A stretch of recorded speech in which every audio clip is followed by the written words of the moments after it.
Before we start this episode, we think it's important to recognize the horrible tragedy that happened at Robb Elementary School in Uvalde, Texas earlier today, where 19 children and 2 adults had their lives taken by another senseless act of gun violence. We like to operate as a strictly basketball podcast where Spurs fans can kick back and enjoy discourse about their favorite team, but it would be irresponsible and tone-deaf to ignore an event that left so many families in pain in a community that is less than 90 miles from San Antonio. We ask that you join us in donating whatever you can to Victims First over on GoFundMe to help pay for the funeral expenses for the people who lost their loved ones to this egregious crime. To do so, please visit www.gofundme.com/F/MTDRDC-Texas-Elementary-School-Shooting-Victims-Fund. Thank you for your support, and our heart goes out to those mourning across the nation.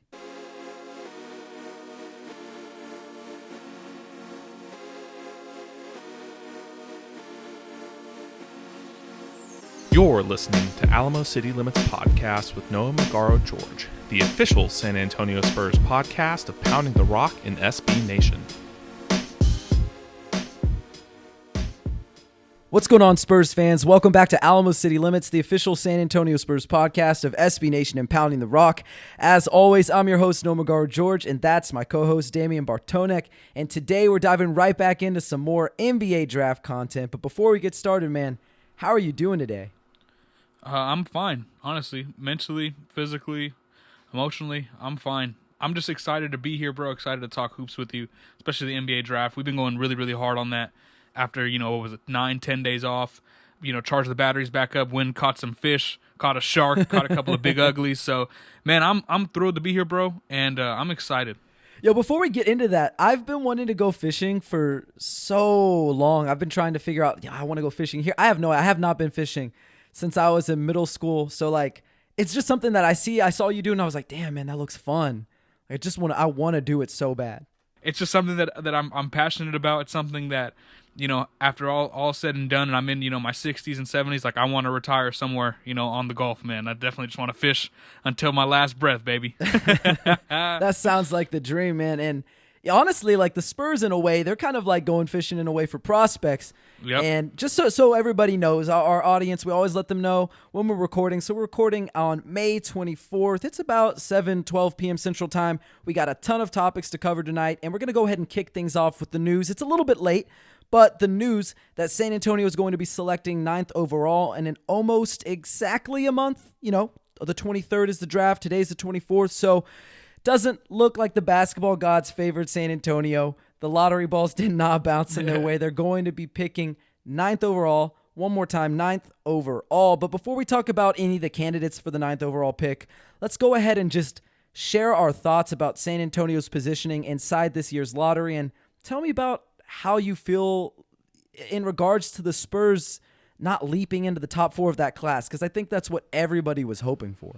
Yeah, I think in general, man, everyone should have expected 9th. I mean, all throughout our podcast, that's all we asked people, right? We were like, hey, at number 9, who do you think the Spurs are going to get? That was just something you assumed was going to happen. And, although they had a 20.3% shot at, kind of going into the top 4, unfortunately, it was the Kings that landed in the top 4, not the Spurs. I think overall, you can't be too upset if you're a Spurs fan, if you already expected this. I mean, you could be the Blazers and, a team that wasn't even playing NBA players the last month and a half and still land outside of the top 5. So, there's always kind of quote-unquote worse positions to be in, but at the same time, too, picking 9th is not ideal. Although this is a draft that I feel like has a lot of high 4 players, not a lot of all-star talent. In general, man, picking 9th in a year that everyone kind of looked at it as a rebuilding year. You finished 14 games under 500. You would hope to land a little bit earlier than that, but all in all, man, it's kind of what we expected, and I don't think anyone should be upset about it. Oh, by the way, before I kick it to you, I was speaking about going fishing. Gone fishing. The Spurs are fishing for prospects. Right now, they're looking to catch a red. It's red season right now. They're looking to catch a big bull red, and I think they're honestly they have a couple gaff tops in them, maybe a speckled trout, but no, I don't think they're getting any bull reds, man. Yeah, we'll see what they land with, and I don't know, man. I keep coming back to this thought that You're absolutely right. It could be a lot worse. You could be the Blazers, and you kind of phoned it in for the rest of the season, and then you only get they got the 6th pick, something like that. But at the end of the day, man, they still have Anthony Simons and Dame Lillard.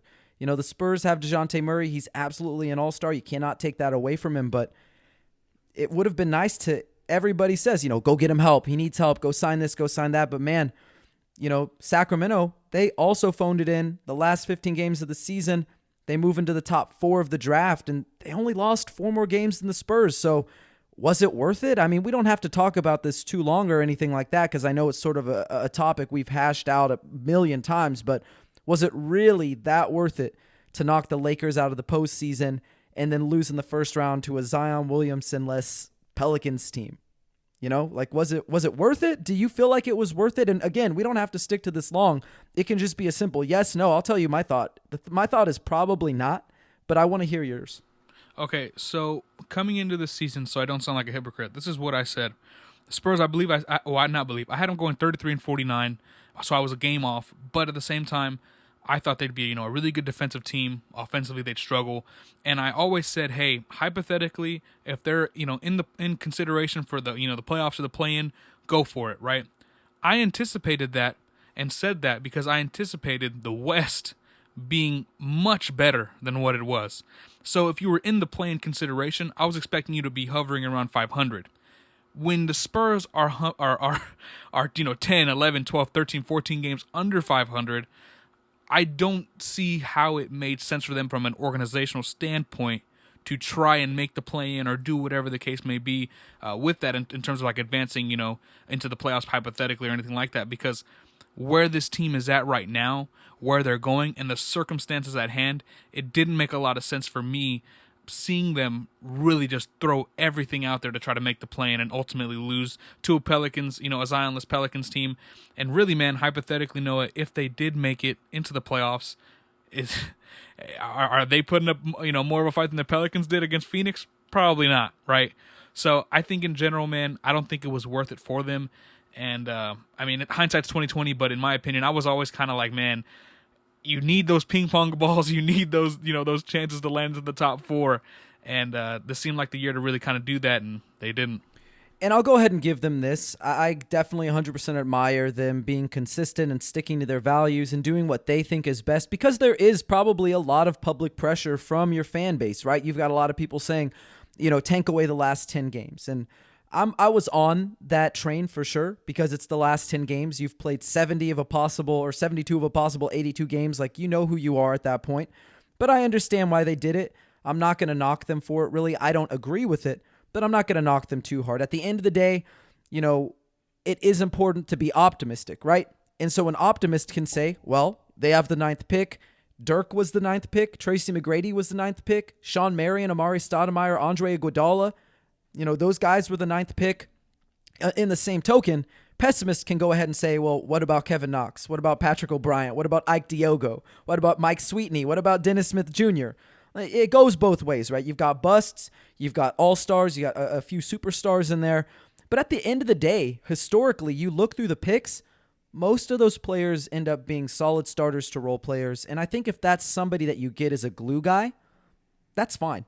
I think that's not that big of a deal. And honestly, regardless of what history tells us about the draft, we know every class, every prospect, and really in this draft in particular, everyone's going to be unique, right? We can't point to Dirk or point to Mike Sweetney and say, oh, well, what about those guys? That's very anecdotal. So why don't we go ahead and look at the guys who are in this class? Let's move over to something that's a little more concrete. Let's talk about some of the players that the Spurs can get in the sort of middle to late lottery range with the 9th pick. And we'll move ahead to go and talk about our top 9 for the 9th pick. This is sort of our like mini big board, if you will. So you can go first, I'll go second. From 9 to 1 of the guys we've talked about on the podcast with guests so far, who is your 9 to 1?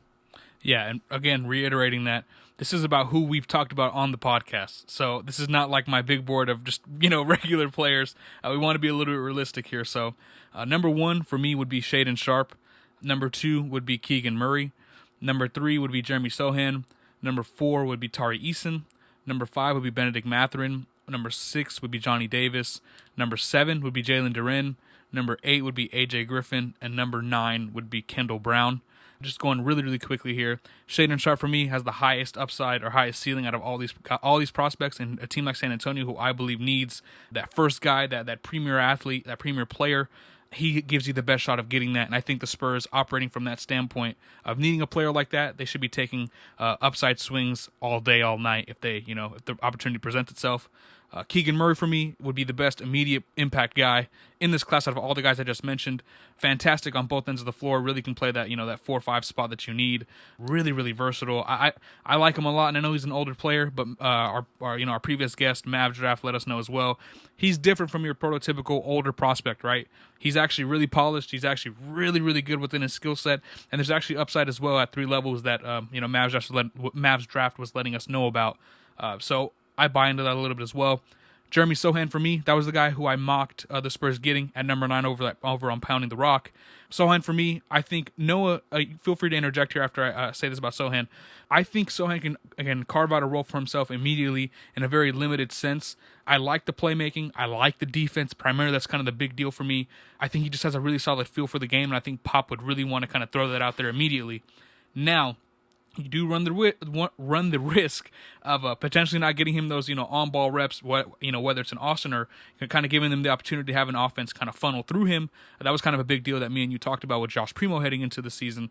So for me, I think Sohan, although he is very raw, I think there's still a chance that he can carve out a role for himself rather quickly. But I'd love to hear your thoughts about him and kind of what I said about that right there. Yeah, I like Jeremy Sohan as well. He's 7th on my big board for just this exercise we're doing. I think if you're picking someone 9th, they probably have to play for you during their rookie season from day one. I'm not saying he needs to be a starter. I don't think he can start. And I think the reason he probably doesn't start is just because he flat out can't shoot. I mean, he took like 3 threes a game at Baylor. The shot progressively looked a little bit better. He's been working on it just like every other prospect during the pre-draft process is working on their flaws. He's working on it, but I don't care that much about what you can do standing still in an open gym. I care about live game reps. I care about what you maybe did in a scrimmage, what you can bring into a real game. So from that sense, I see him not really fitting in next to a team that doesn't have a ton of shooters. So he probably is coming off the bench, which is fine. Personally, I'd love to see him get a lot of reps in the G League. He's freshly 19 years old. He's one of the younger guys in this class, but I totally understand both sides of the argument, right? Get him minutes right away or send him to the G League and let him get seasoning. I think you can have a little bit of like a bit of the best of both worlds, if you will, kind of like they did with Primo last year. But yeah, for the most part, I agree with what you're saying there. I think really his main appeal is that he can potentially guard, 2, 3, 4 small ball 5s and then be serviceable in a pinch against, small guards like ones. So I love that about him. I think he can play make a little bit. He ran quite a few pick and rolls at Baylor, had some intrigue there. So just really interesting player. I don't think it's a superstar. I'm not sure it's even like close to an all-star, but definitely has some upside that is untapped there. Yeah, and then with Tari Eason and then Benedict Mathurin at 4 and 5. Tari Eason for me, and you said off the air that you think that he's a guy that can give you something immediately, correct? That's someone that you think can play right away. Yeah, I think if you draft Tari Eason, he's starting from day one. There's no reason not to start him. Yeah, I would agree with that, and that's why I have him at 4. I just think Sohan's upside is just a little bit, his ceiling is a little bit higher than Eason's, but I really do like Tari Eason a lot. As far as Benedict Mathurin, I think out of all like the guards that we talked about, whether it was outside of like Shaedon Sharpe, what do you think, he's a guard forward kind of in the middle? I think Benedict Mathurin would be sensational for this team. I think, I know everyone doesn't want another guard, but this guy is just different, man. I think there's a lot of upside off the bounce for him. I think he's uber athletic. He gives you a lot. I mean, if he can turn into a really good pull-up shooter, that gives you a new dimension in your offense if you're the Spurs. I really like Benedict Mathurin a lot as well. One guy who we both had at 8 or lower, or at 9 rather, was Kendall Brown. I'm not gonna, that's the only thing I'm gonna spoil about your list is we both had him at 9, and I think he doesn't make sense at 9 for the Spurs. I think there's a plethora of prospects that I think would be better. Even a guy like Dyson Daniels, who, I've talked to you about so many times. I know, but I'm saying, like, at 9, like, if you're going to reach on a guy like that, I think that'd be a more understandable pick. But I think Kendall Brown maybe at 20 or 25 would make a little bit more sense. But I want you to tell the people your list as well. Yeah, I'll just say my list. We don't have to really break down these guys too much because they've heard us talk about them before. So number 9, I'll go in reverse order, and I'll also put the disclaimer out there that this is not Spurs specific. This is just how I view them as prospects from worst to best. So number 9, again, we know it, Kendall Brown. Then you got Jalen Duren at 8, Jeremy Sohan at 7, Tari Eason at 6, AJ Griffin at 5, Johnny Davis at 4, Benedict Mathurin at 3, Shaden Sharp at 2, and I have Keegan Murray at 1. There's not a whole lot that I really feel like I should expand on here. The only guy who maybe needs to be talked about for a second is AJ Griffin. He was higher on my board a few weeks ago out of this group. I mean, in my big board in general, but out of this group of 9, he was higher. He was 3rd a few weeks ago. I've moved him down to 5. I would even be tempted to move him to 6 or 7 because I'm just not 100% sold on guys recuperating athletically after having so many severe lower extremity injuries. Pretty serious. I mean, you saw he lost a lot of pop at Duke from when he was in high school on the EYBL circuit playing AAU ball. Just isn't the same athlete. If he's not the same athlete and he can't really create space and he's not going to be able to, defend and he's not going to be able to, finish all that well around the rim because he can't. I mean, he finishes well around the rim, but he can't get there that often because he's so athletically limited and he doesn't generate space and he's mostly a standstill shooter.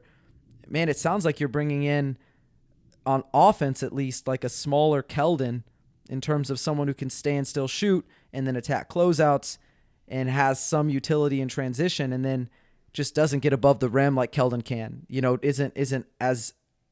Doesn't have as much burst as Keldon does. And then defensively, I just don't know how he fits with the Spurs. So that's one guy that I wanted to expand upon because I know I was higher on him and we've talked about him quite a bit, but just a guy that unfortunately, as I continue to watch more and more guys and I see more of his games, I'm just not as sold as I was earlier in the season. Yeah, and I think for me too, switching to another guy, I think Jalen Duren is a guy that I like what he brings in a very specific role to San Antonio. But I think for me at number 9, and this is no disrespect to his game and his upside or anything like that, but I think you can find that kind of archetype, that play style, later in the draft or in free agency, and you could spend that 9th pick on a guy that maybe offers you something that isn't as, not to say it's easy to find, but isn't as easy to find, if that makes sense. I like Duren. I think, as in that rim runner role, I think he could be really effective right out of the box. I mean, who knows, right? The Spurs may need a center. I wrote that in the mock draft about drafting Christian Koloko with Yaka being a free agent after this year. Hey, they could need a center, right? But I think the Spurs would be better off not going that route. Then again, I'm a guy that's really big on upside, especially at the 2, 3, 4 spot. And I think Duren probably wouldn't be the best value pick in my opinion. But I'd love to hear your thoughts on that too. Yeah, I really like Jalen Duren. He is 8th on this board for me, but I would be fine if the Spurs took him. I think he has upside as a player who is not Dwight Howard. Let me preface it. He is not Dwight Howard, but athletically, his frame, his measurements, he's very similar to Dwight Howard in that regard. Plays above the rim, runs the floor really well, is a little bit stiff, not as fluid, kind of like Dwight Howard, where he was excellent athlete, got above the rim, lob threat, swatting shots left and right, has insanely long arms, and has an insane catch radius and block radius because he can just get up so high with those long appendages. But at the end of the day, I don't think he's a guy who offers you a lot in terms of, can he create his own shot in the post? Not really. He's not really good at creating his shots. He's a little foul happy. He's not really going to be a shooter at all, in my opinion. I don't think he has any. I mean, he probably has a little bit of shooting potential, but from what we've seen, shooting would be like the last thing you want him working on because he's got a lot of other things to iron out. So much like with a lot of these guys, you're going to have to be patient if you take a Jalen Duren, but he wouldn't be a bad pick. All that said, I think he would be a really good value, especially because you're going to have to eventually pay a Jakob Poeltl. And maybe you don't want to do that if you're the Spurs. Maybe you want to have a cheaper option who maybe does have all-star upside, because I do think he has all-star upside as a guy who can come in, probably give you, like that 16, 13 at his peak, not creating a lot of his own offense, but really is just a force on both ends because of his physicality, because of his frame, his athleticism. But, it's a long way to go before he gets there. So I have other guys. That's why we both have a lot of other guys ahead of him. Yeah, exactly. And I think kind of this is a good place to end off, because I just remembered on the outline too, we're supposed to go a little bit in depth about a couple players that I kind of already talked about. But I mean, hey, continuing with the theme of the 9th pick, the Spurs sent several representatives, including Manu, to the draft combine last week, and they met with Johnny Davis, Tari Eason, and Jeremy Sohan, all of which were just on our big board. Kind of each of these players are logical candidates for San Antonio's lone lottery selection. So Noah, how would you feel if they drafted any one of those guys? And, in order, I mean, you already ranked them. Did you at all kind of, as a guy writing about the team, did you get excited to kind of see like, hey, they're starting to lay the foundation and maybe, this is the start of maybe one of these guys end up becoming a Spur? Yeah, it was exciting to see. I don't think it was that surprising because they do need to fill out the forward position. So Sohan and Eason seem like logical people to visit with, sit down with them, talk to them, see where their head's at. The one that surprised me a little bit, and I guess I'm not that surprised because last year the Spurs ended up talking to over 70 prospects in this pre-draft process. So the one guy who sort of surprised me was Johnny Davis, just because they don't really need another guard. Can you pass up on him if he's there and the other guys are not? I don't think so. I think you'd have to take him, but fit-wise, I think he's pretty awkward. Mid-range specialist, doesn't really stretch the floor out to three. I think he's a good two-way player. I think he makes sense in terms of a guy who can, create defense to offense, get you out in transition. But he's not really a guy who creates for others and super high volume. Like his volume in terms of his usage is on par with what Trae Young saw with the Atlanta Hawks this year. So he was most effective in a high usage role, didn't really create for others. Maybe that was a little bit of his teammates because this was a team that was supposed to be bad. They lost a lot of upperclassmen. And he carried Wisconsin for really the entire year. So maybe you can read into that a little bit, but for the most part, I just think it's an awkward fit as a guy who just doesn't make a lot of sense for the Spurs based on who they already have on the roster. Yeah, I agree with that as well. I think if you're going to take, now, feel free to disagree with me here. I think if you're going to take a guard, which some people think that he actually has a little bit more position flex, so you can kind of put him at the 3. But if you're going to take someone like that, I think you'd take Benedict Mathurin over Johnny Davis personally. That's where I would go. But I agree 100%. I also think this may be kind of biasing me a little bit as well. But I think if you have guys that are similar in skill set, or similar just as players right now, as they currently stand, not necessarily in the skill set like I just mentioned, but just similar kind of players right now, I think you take the guy with the higher athletic upside, or the better athlete of the two, in my opinion. That's kind of what I would do. And I think Mathurin is that. But at the same time, too, it just doesn't make sense, like you mentioned, considering what they really need and kind of what they have right now. I think if you're going to take a guard, or you're going to take someone like that, I would much rather they do that at kind of 20 or 25. And there's still solid talent to get there, but that's kind of where I stand. And in terms of, the couple other players, Tari Eason, everyone knows kind of my thoughts on him. I think he's just a really solid player, really high floor guy, and like you mentioned, can come out of the box and play immediately. You said start immediately. I would love to see that happen. I don't think if you draft Tari Eason, he's spending much time in Austin. And as far as Sohan, I don't think he would play any games in Austin, to be honest. Yeah. I said the same thing about Devin Vassell, and he never played a game in Austin because they just don't need it. And not only that too, I mean, look at this hypothetically, right? Everyone likes to talk about the Spurs sending people to Austin. I'm not gonna lie to y'all. Like, this is all due respect. They can't afford to do that. not what they got going on at the 4. Not what they got going on in general in the front court at 3, 4, and 5. They can't afford to do that. So that's why I think even with a guy like Sohan, like I was mentioning too, I mean, I would think you want to kind of get him reps immediately as well. I mean, maybe not as a starter, but they need. I mean, Noah, tell me if I'm exaggerating, but at the 4 especially, they need guys who can play right now, because that position is it's almost as significant as the backup 5 almost.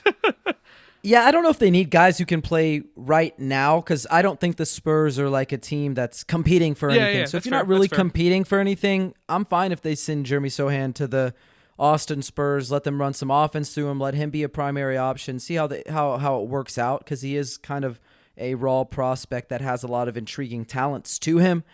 But I think much like Primo, and I think we talked about this off air a little bit, but much like Primo, if you can send him to the G League for a while and then you kind of integrate him into the lineup slowly, and then by the end of the year he's starting, something like that, then do it. Like I'm 100% fine with that. But Jeremy Sohan, again, just awkward fit in terms of the lineup because he's not a shooter. He has some upside as a distributor out of the pick and roll, but not really refined in that regard.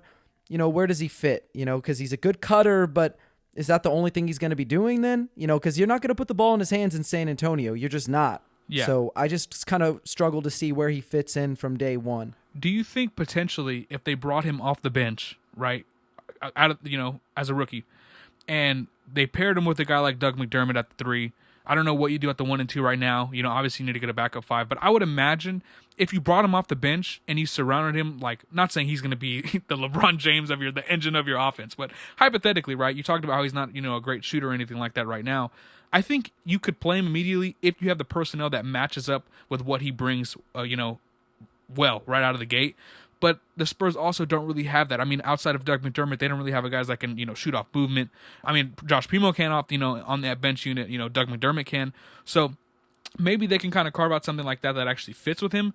But that's kind of what I would envision, Sohan immediately would, kind of see him in that role as basically someone that comes in year one off the bench, not like a guy like Tari Eason, who I think would start immediately. So I would love to hear your thoughts on that too, because I actually think that's kind of a pretty cool idea with a guy like Primo. You got Doug out there, you got Sohan. Obviously, you need a couple other guys out there to kind of fill out the lineup, but I could see that working. But then again, that's still a pretty raw lineup with a guy like Sohan and Primo out there at the same time off the bench.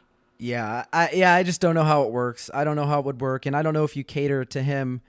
I mean, you can. I mean, you took him 9th. He's your highest pick since Tim Duncan. Maybe you cater to him a little bit, but I don't know that you have the personnel right now. Like, that's probably a question that if they do pick him, we'll probably get a better idea once they start signing free agents or making trades or whatever they end up doing. Because they're really, I mean, we'll get to that eventually, but they're going to have to make a lot of decisions this offseason. I mean, they've got guys on non-guaranteed contracts. They've got upwards of $40 million in cap space if they want to, depending on who they want to bring back and who they don't. I mean, they're so many, I mean, so many options for them this offseason, but we can stick with the topic of draft for now. Yeah, well, and not only that too, we can since we'll be talking, we'll move on right here because you just mentioned how free agents and everything like that as well.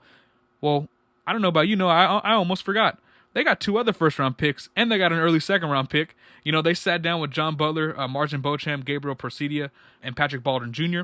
So what can you tell us about these prospects? How do you think they performed in the scrimmages?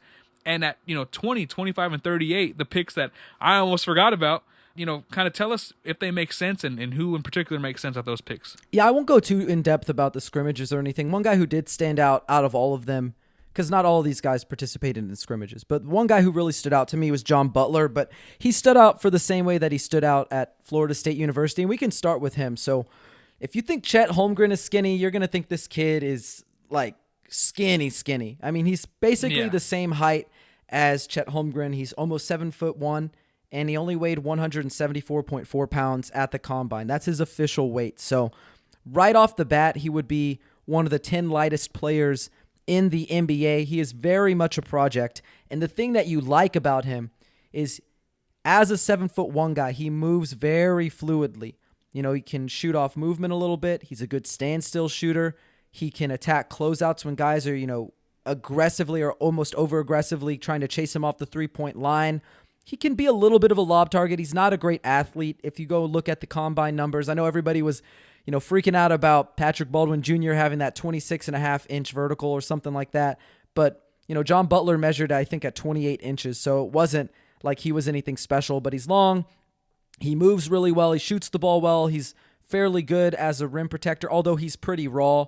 I think he's more of a guy that if you take him, you're looking at like a 2-3 year project, sort of like a Alexei Pokusevsky. I'm not saying they're the same player, but that would be a similar situation in understanding of this is going to be a long-term developmental project.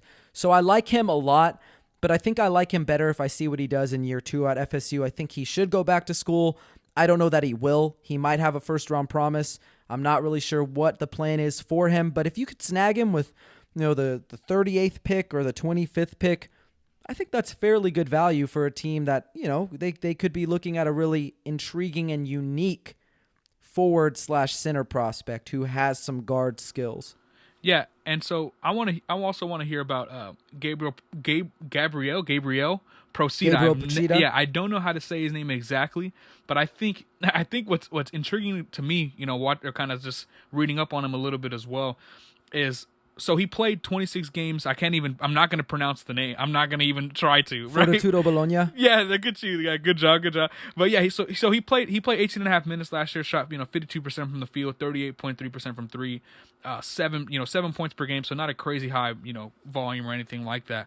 But I'm not gonna lie, I don't know very much about this guy. I haven't really read up too much about him, other than kind of looking at the raw numbers and kind of reading here and there. But for me, it seems like that would be or looks like at least it would be kind of a stash pick, someone that they'd pick at 38, hypothetically, and kind of let him cook in Austin or whatever they want to do.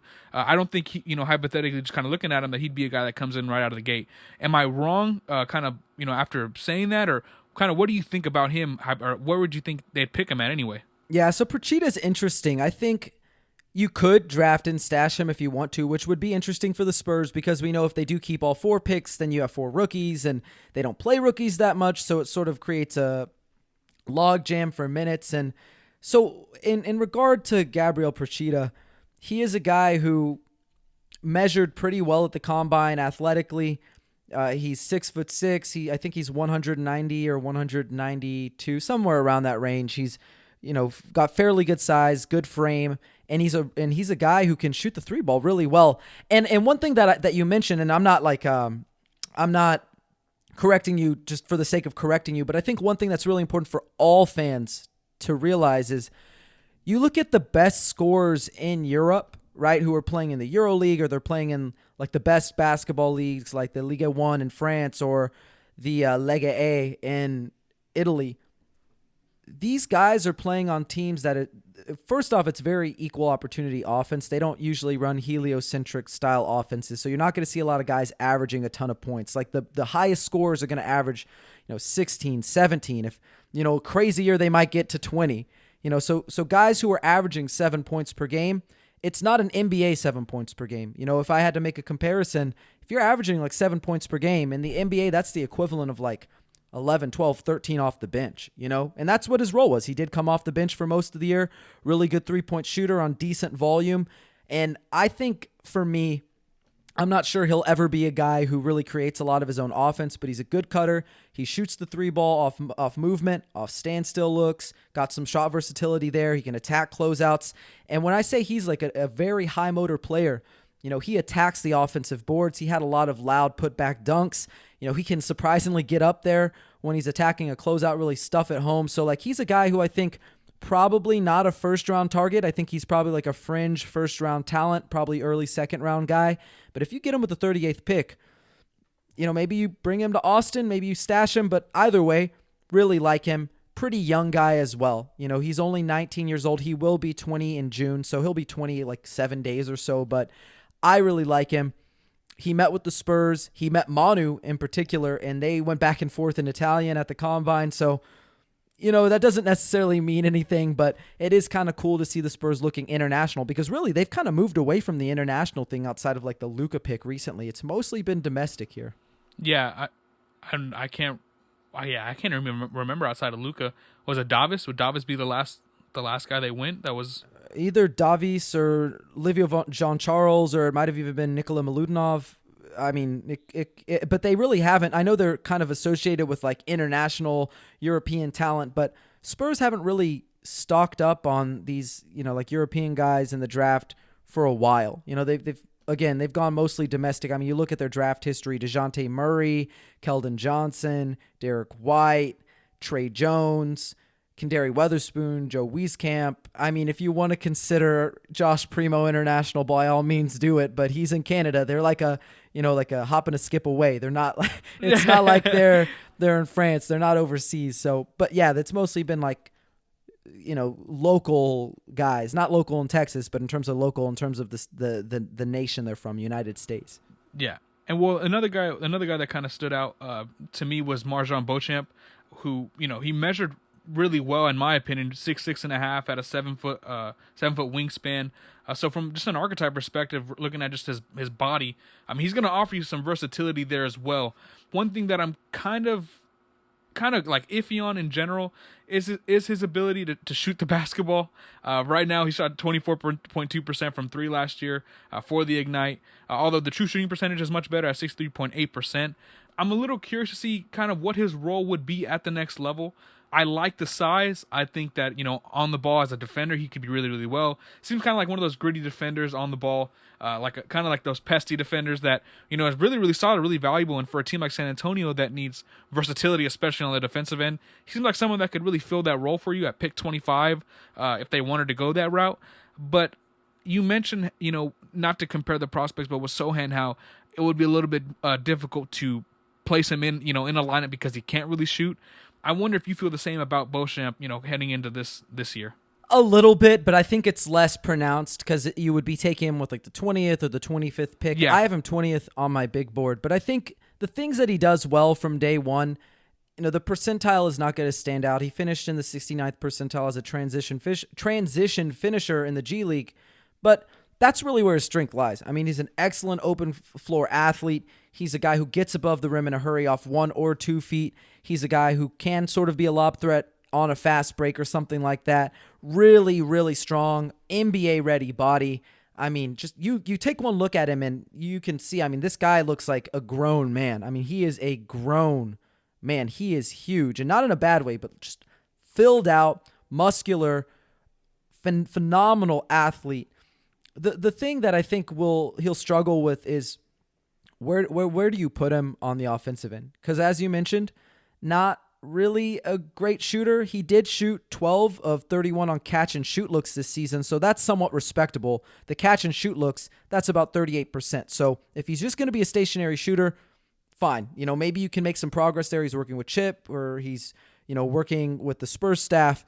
But on every other attempt that was not catch and shoot, he was 6 of 35, 17.1%. That's really, really bad. So I just don't know that he's going to have utility off the dribble like that. He has a really slow load up in terms of, transitioning from a dribble move into a pull-up jumper. He had a lot of his mid-range jumpers blocked or altered pretty severely. So I just don't know what he does except for drive to the rim. Really physical driver, finished 62.1% of his shots in the half court at the rim, which is a really good number in the half court. So I like him, but I think his number one calling card is going to be defense. I think he has elite defensive traits. He's more of a wing than a guard, but I can see him guarding 2, 3, and 4 in the NBA, being a lockdown guy. 7-foot wingspan, great frame, really good feet, really great lift, doesn't foul very often, great practice of verticality, has good instincts in the passing lanes. He also does a really good job of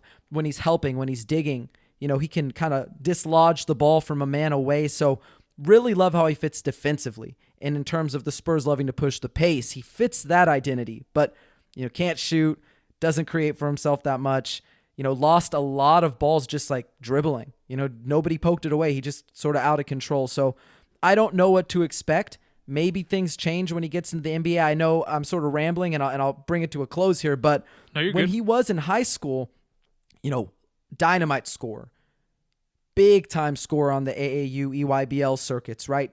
Just if you think of a guy like a man among boys, that was him.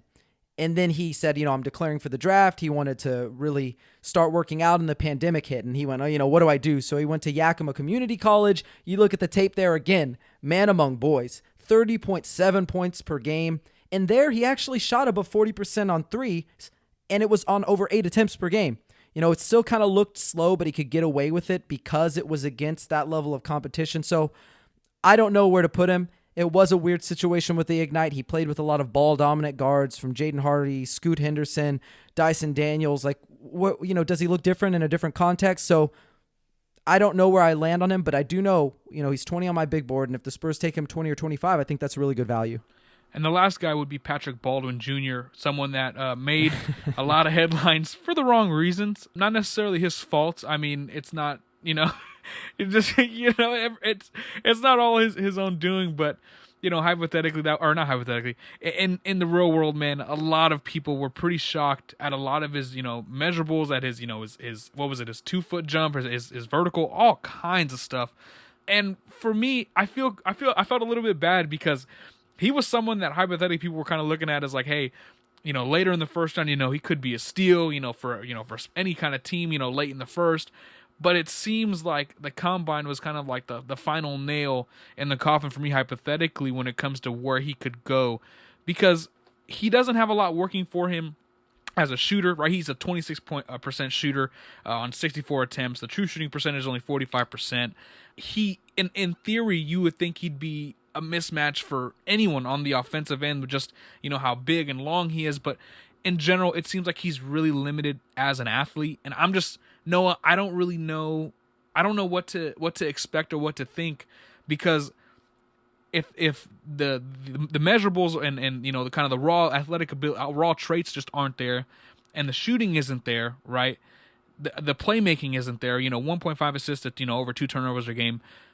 I really don't know, Noah, how to assess this, right? Like, and he could be a solid, bench player, a solid starter in the NBA. I'm not saying he can't be, but for the Spurs, if you're gonna take, a swing on someone, I think you should do it at 9, or you do it, with Proshita that you just mentioned. I don't think I would do it with the guy like Patrick Baldwin Jr., but feel free to tell me I'm crazy. Yeah, so I think people have like a pretty poor context of what he's able to do. When he was on the EYBL circuit, playing on that Nike Elite Youth Basketball circuit, he was a sharpshooter. High volume, over 6 3-point attempts per game, shot over 40% from 3 for his career on that circuit when he was in high school. And he looked really good with the under-19 Team USA team that won gold, with Chet Holmgren taking the, MVP award for that tournament when Team USA took gold. I think it was almost a year ago exactly to the day. And his context at Milwaukee was really, really bad. He was a guy who, yes, he was the 7th highest rated recruit in the ESPN class. And I always thought that was sort of ridiculous. He always seemed like a guy, you even look at his AAU tape, he is a complimentary player. He should not be your alpha. He was never a good shot creator on the EYBL circuit. He was always a great scorer because he was such a good shooter, a smart cutter, a guy who could take advantage of mismatches in the post, but he wasn't a guy who really created a lot of his own shot. So he goes to a Milwaukee school in a lesser conference. He's asked to be, go be our guy. And because he was on a roster that, let's be honest, no offense to the guys on Milwaukee, but such a depletion of talent there, they didn't have to pay attention to anybody else, really. I mean, when he got the ball in his hands, you're not really concerned about everybody else. So he had a lot of attention on him. He took a lot of really bad shots early into the shot clock.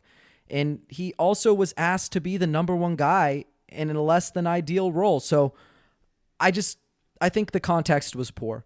The first 6 games of the season looked really good. Shot more than 6 threes per game, shot over 40% from 3. And then those final 5 games that he played were mixed in between injuries. I think there was an ankle injury, a knee injury, and then he sat out the rest of the season. I think he was just done. His dad got fired as head coach while he was still there. Just a really awkward situation. So when I think of Patrick Baldwin Jr., we always knew he wasn't a great athlete. You ask anybody who watched him, they knew he wasn't a great athlete. I think this only confirmed that, maybe made it worse. I mean, you look at the athletic measurables that he did at the combine, 2nd slowest lane agility time. He had the 6th slowest shuttle run. He had the 4th slowest 3-quarter sprint. He had the 4th lowest vertical jump in NBA Combine history. Not at this one, in NBA Combine history.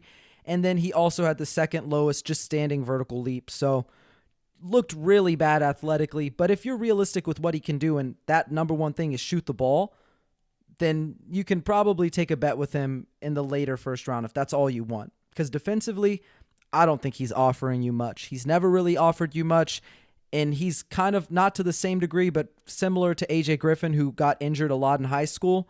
This is another guy who suffered quite a few injuries on his lower extremities in high school, and I think that sapped whatever, athleticism he had to begin with. So you got to be realistic with what he is. I have him 30th on my big board. I wouldn't take him with the 25th pick because I think there will be better options. But if the Spurs do, it's not a big reach. It's just you know what you're getting, and I don't know that that really necessarily makes sense for you. Well, I think that's a good place to stop because you mentioned, there might be better options there. Well, let's talk about options, Noah. Who doesn't like options, right? Who doesn't like choices? Who doesn't like what they can do, right? And, before we close things out, I want to know what you would do if you were in charge of the front office. As we just mentioned, the Spurs hold the 9th, 20th, 25th, and 38th pick in the 2022 NBA draft. They're going to have an abundance of options, man. I mean, you saw the fish I was catching from sharks to big uglies over the weekend. Man, they can catch reds, trouts, everything, right? Like you mentioned, they're going fishing. So would you keep all the picks? Would you, trade them to move up? Would you trade them for an established player? What would you do? What are some ideas that you have? Just what would you do? That's a great question. I know that this is probably going to come off a little bit controversial because we already said this on the last podcast, but priority number one, if Keegan Murray slides a little bit and he's, there at 6 or 7, I wouldn't hesitate to package up a few of these picks to move up into the draft and go get him. Like, he is a guy who makes sense from day one. If you're San Antonio, you want to be competitive, there's a guy who can be competitive from day one. I firmly think, just like Richard was saying, Mavs Draft was saying on the last podcast, he's a guy who, maybe will never be an all-star. There is some upside there, but if you're looking for a guy who can come in right away, probably will compete for Rookie of the Year, he won't hurt you on the defensive end, and he will provide positives as a scorer, as a transition threat, then you're going with Keegan Murray. I mean, it just makes sense. Now, if that's not available, I think number 2 course of action is package 20 and 25, try to get up to 16 or 17, maybe right outside the lottery, and go for an Ousmane Dieng. Love that guy. Think he is going to be an excellent NBA player if he reaches his high-end outcome. I know some people have compared him to Giannis or whatever. He's not Giannis. That's not his thing. He's not the athlete that Giannis is. But if we're talking about a guy who really moldable, really exciting, intriguing, raw talent, absolutely. He's a guy who's 6'10", handles the ball, high-level passing reads, can shoot the 3 off the dribble, can shoot the 3 standstill, can attack closeouts, can create in transition. And then on the other end, he does make some boneheaded plays from time to time. He's 18 years old, or I guess he just turned 19. Every young guy's going to make mistakes. But the flashes he had as an on-ball defender, as a team defender, you're looking at a really special two-way talent that I think could ultimately, at his high-end outcome, be an all-star. I don't think it's going to be a superstar, and I'm sure a lot of people said the same thing with Giannis, right? Oh, that guy's not going to be a superstar. So you never know. You can throw that caveat in there. You never know. But for me to say a guy has all-star potential, I think that's saying a lot because I don't say that very often. So I like him a lot. And in the event that you can't trade up Dame for either of those guys, they're gone, I think you keep all 4 picks and maybe just look for a combination of upside and high-floor players. Get a good mix of those two. But what would you do, man? I mean, I've spent an hour talking about what I want to do. What would you do with those picks? Would you keep them? Are you trading them? Are you looking for another player? Like, what is your course of action if you're the front office? It's no longer Brian Wright. It's now Dame Bartonek is the general manager of the San Antonio Spurs. What is he doing in his first draft as general manager? Yeah, so I think one last point on Dieng that I really stood out to me is for a bigger guy, kind of a more slim guy. I mean, he's still only he's 200 pounds. So I mean, Pokusevski came into the league weighing like 170, 175. So I think there's a little bit more to like frame wise. But not only that too, he's a really solid athlete. Like for his size, he moves really really well. I don't know if that kind of stuck out to you as well, but I think as an athlete, he looked really solid. That's one thing that intrigued me, and I think if the Spurs did trade up into that 15, 16 range, 17, that would make a lot of sense for me. In terms of trading up for Keegan Murray, I agree with that 100%, Noah. I tweeted this on my birthday last week. Shout out to Eric Salinas, really cool guy. I just told him, I was like, man, I think trading up to 6 or 7 for Keegan Murray would just make sense for a team, in my opinion, that needs good basketball players, right? That's kind of as bluntly and as simple as I can put it, the Spurs just need good talent. They need good players. Keegan Murray's a good player, and he's a young player. Yeah, he's a little bit older, but there's just a lot to like, especially at a position of need. He offers just about everything that you need at the 4. He can, really defend, in my opinion, 3 through 5 with ease. I really, really like him. I think he'd make so much sense for the Spurs. Another thing I would do, if we were talking about trade-up scenarios, no, I'm going to drive you crazy, but let's say they can trade up to 14 and 15 too, and Dieng's not there no more. I'd do it for Dyson Daniels. I'm a Dyson Daniels guy, man. I truly am. I don't know if there's, all-star, superstar potential there, but I think he could be a really solid pro, really solid playmaker. 6'7.5" in shoes with a 6'10.5" wingspan. I think he plays the game the Spurs way. I think he'd fit really well with what the Spurs want to do, and I think he would make sense. But lastly, you mentioned keep all 4 picks and just draft a combination of high floor players, maybe an upside swing here or there. Again, folks, for a team that needs good basketball players, that's a beautiful philosophy. That's beautiful. That's exactly what you want, because this team is not in a position to compete right now, right? The game they should be playing is the long game, the 3 to 5 year plan kind of game.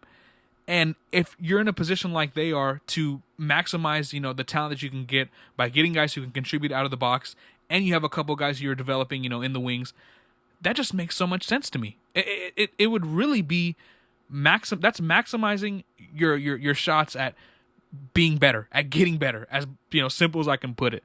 And I think for the Spurs that makes a ton of sense. You're gonna fight me on the Dyson Daniels thing eventually, man. Eventually we'll have a good conversation about him. Today's not that day, because I still want to do a little bit more research before I kind of hit you hard with it, because you'll give it back to me, and I need to make sure I have every amount of just info I can to get right back to you. But I really, really like Dyson Daniels, and I think just in general. I know you love him. I know. I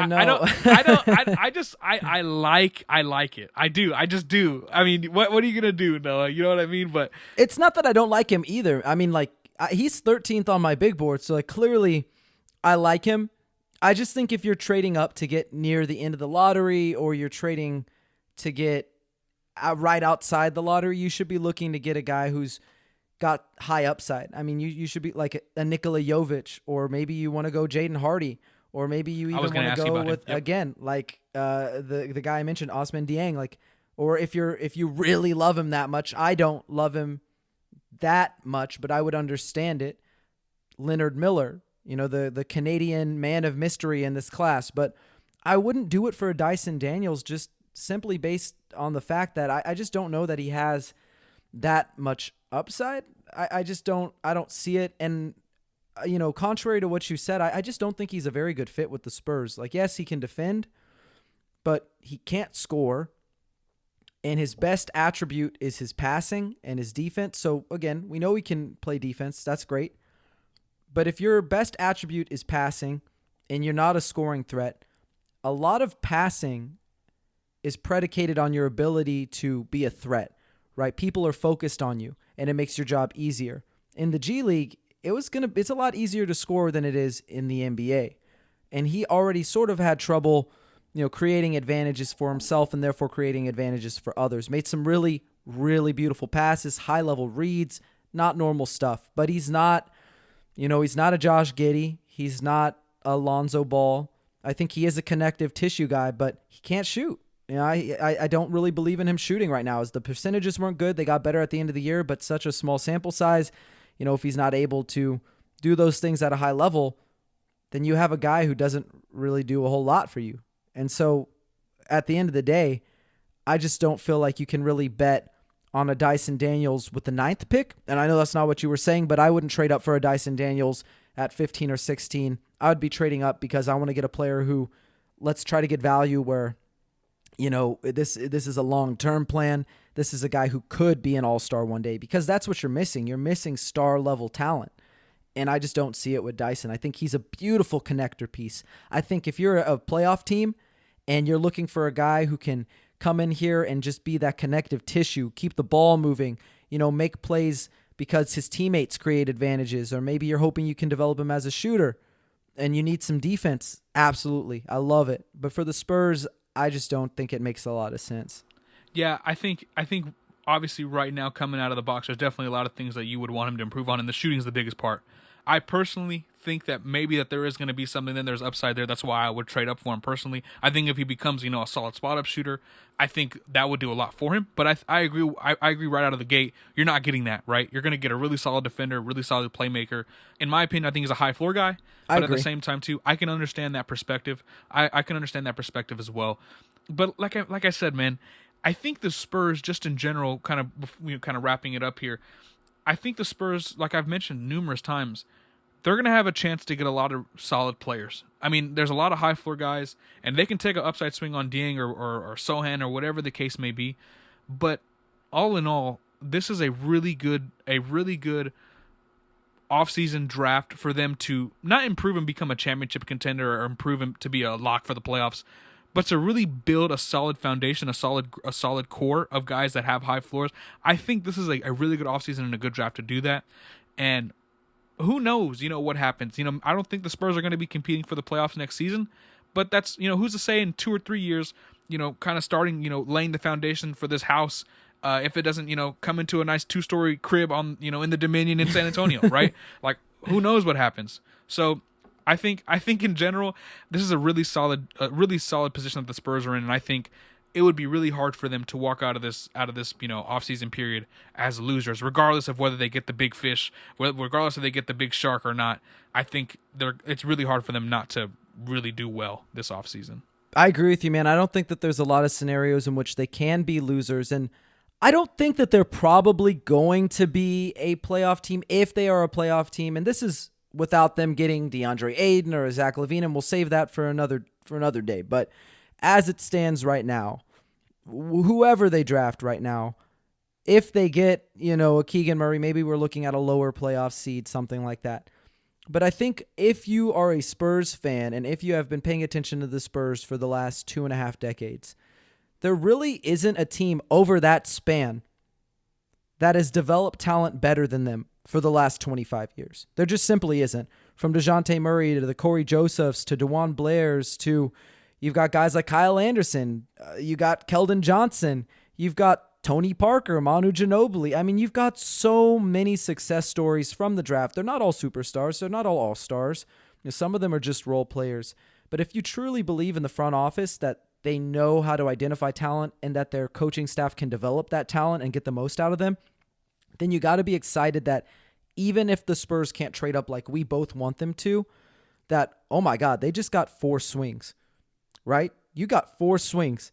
I'd much rather go up to bat knowing I got 4 swings, knowing I'm a good hitter, than just getting 1 shot, So I'm happy with whatever the Spurs do this offseason. There's not really going to be a lot that can upset me. If they don't land a LaVine or they don't land an Aiden or they don't trade up in the draft, again, like you said, they really just don't have a lot of scenarios in which they can emerge as losers. And I think that's why I'm pretty excited for this next season, man. I'm excited to see even more youth integrated into this roster. I'm excited to see where Primo goes, where Keldon goes, where Devin Vassell goes. Let's see if DeJounte Murray can take that next step.